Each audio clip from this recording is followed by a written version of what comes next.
going, gone. The historic Boardwalk Hotel Casino was imploded overnight to make way for a huge brand new facility on the Las Vegas Strip. As gas prices hover in the high range, President Bush launches a campaign to reduce our dependence on oil. We'll have the details. Plans have changed in the detonation of a 700-ton bomb at the Nevada test site. The story straight ahead. And good Tuesday morning to you, 5 a.m. straight up. It is May 9th. Who doesn't love to start a Tuesday by blowing something up? It's always a good start, isn't it? You long-timers don't like to see the history go. No. Guys, however, Justin, guys just like to see things blown up. It's like a movie. It's like a Mission Impossible or something. You know, it sat there for a little bit before it actually kind of, it's like I didn't want to go. It held on. It put on a little fight. And it did. And then after enough dynamite... I'm sorry, but I'm happy to see the clown go. Scary. Well, we'll have a live report from the detonation site, we should say, coming up later. What do you have traffic-wise? All right, well, right now we do have one accident that starts our morning off this morning, and that's at US 95 southbound at Rancho. So as you are heading out of the Rainbow Curve and down toward Rancho, a hit-and-run accident there could be slowing you just a little bit on US 95 before you get to the Spaghetti Bowl. No problems here on I-15 and the DI Super Arterial, as you can see. Northbound and southbound looking pretty good from the Rio camera there. Here's a look at the Rainbow Curve, and 95 south is not slowed as of yet, where you can see that traffic is moving northbound and southbound. Here's another look at I-15 and Sahara from the Stratosphere camera. Northbound, southbound 15, both moving along at a steady pace. No problems on our surface streets. No surface street accidents to watch out for at this time, Sherry. That's good. Isn't that the one that had the roller coaster, but you couldn't ride it? Couldn't ride the roller coaster, and also too. the Ferris wheel that you couldn't ride. Just kind of there. Well, it looked great. Yeah. All righty, yesterday looked great. Did it feel good to you? We had a lot of mid to upper 90s, even some triple digits in downtown Henderson. Cooling off to 69 at Water Street, 69 on West Alta. Otherwise, most neighborhoods are in the 70s this morning with clear skies. Thank goodness we have mostly clear skies. That's allowing things to cool down a little bit. Pahrump, you're down to 58. You'll be back to low 90s today, 70 in Boulder City. Here's a look at your Tuesday. We've spent 5 of our first 8 days of the month in the 90s. Today will be day number 6. And it looks like we're going to just keep on keeping on. 92 today, so maybe not as hot as yesterday. But can you really tell the difference? Wait till you get to Friday. We're going to see a lot more triple digits around town already. Yeah, it's going to be a hot 7-day forecast. I've got it for you in about 15 minutes. Thank you, Sherry. You're welcome. Driving in this morning, I could see some smoke and stuff. I knew something was going down downtown. Down, literally going down. We're talking about the Boardwalk Hotel and Casino. It is now part of Las Vegas history. The hotel was imploded at 2:30 this morning to make way for the $5 billion MGM Mirage project, the City Center. Channel 8 Eyewitness News reporter Martha Guzman is live along the Las Vegas Boulevard with all the details. Good morning. Good morning, Dave. Good morning, Denise. As you can see, the smoke and the dust out here has now cleared. Now, after 38 years on the Las Vegas Strip, the Boardwalk Hotel and Casino came down this morning to make way for a bigger development.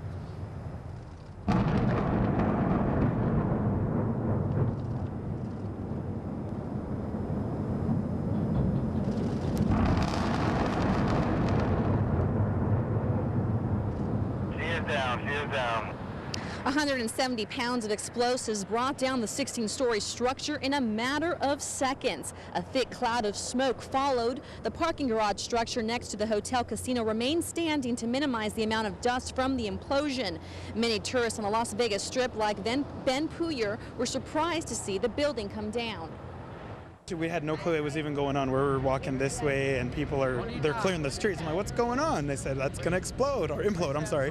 And so they said, okay, cool. So we sat here and watched, and boom. It was cool. You can feel it in the air. You can feel it in the air. It was awesome. The boardwalk closed down in January to make way for Project City Center. The massive project by MGM Mirage will include a 4,000-room hotel casino, luxury condominiums, restaurants, retail, and entertainment venues. The development will stretch on land between the Bellagio and Monte Carlo.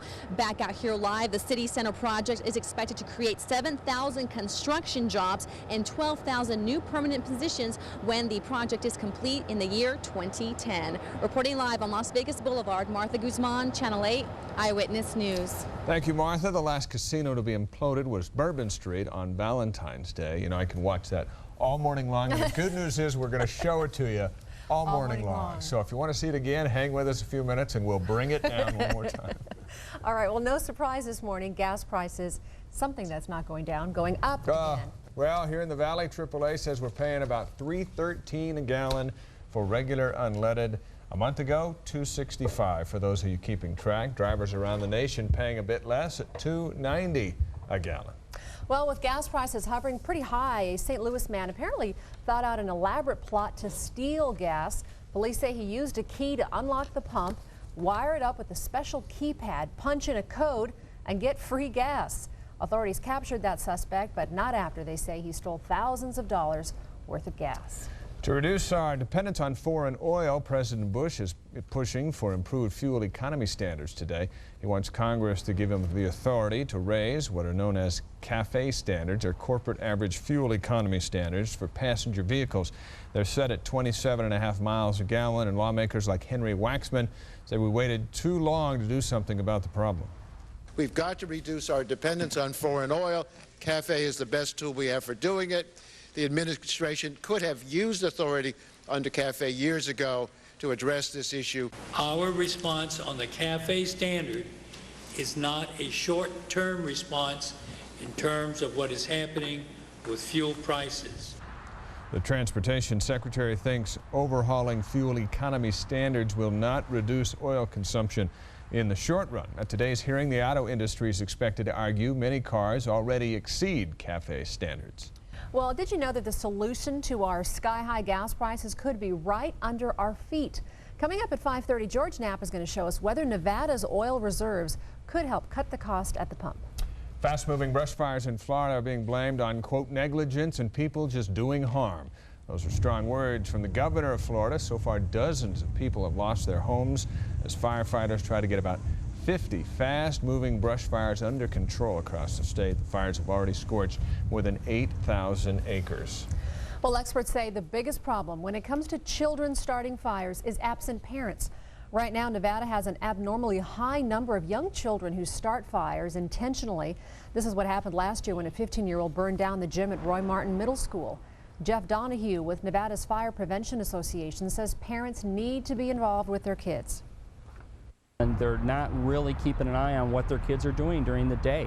And especially being a 24-hour town, it becomes a severe problem. These kids are unsupervised and their activities go unchecked.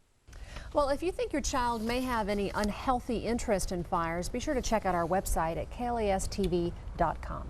A local woman attacked this weekend by her ex-boyfriend sheds light on the limits of restraining orders. While police say they do help most people, they say it didn't stop Timothy Jerkins from beating up his ex-girlfriend, who had a restraining order against him. Right now, he's still on the loose. Eyewitness News talked to the sister of another domestic violence victim. Maria Outcall's sister Anna was killed, police say, by her abusive fiance 2 years ago. Outcall says a protective order can only do so much. For people that don't have any fear of the law, don't respect the law, already have maybe any kind of history with the law, it's just a piece of paper. For resources on how you can protect yourself, go to KLAStv.com. Well, in the latest report, Nevada ranks second in the nation when it comes to women who are killed by men that they know. Clark County officials say they receive more than 20,000 domestic violence calls a year. A mother whose daughter flew through the car's windshield in a crash may face felony charges. The Nevada Highway Patrol wants the district attorney's office to charge John Treve Gaston after last month's accident took the little girl's legs. Troopers say she was speeding and that the little girl wasn't in a car seat. Authorities say Gaston failed to put her daughter in a car seat in an earlier crash and was actually given a car seat from UMC. A group of first and second grade students are awaiting charges this morning after police say they sexually assaulted an 8-year-old girl in a school playground. It happened at this elementary school in St. Louis, Missouri. The little girl told police a group of boys attacked her during recess. 3 teachers were outside at the time but say they didn't realize what was going on until it was too late. Those teachers are now on leave pending the outcome of an investigation.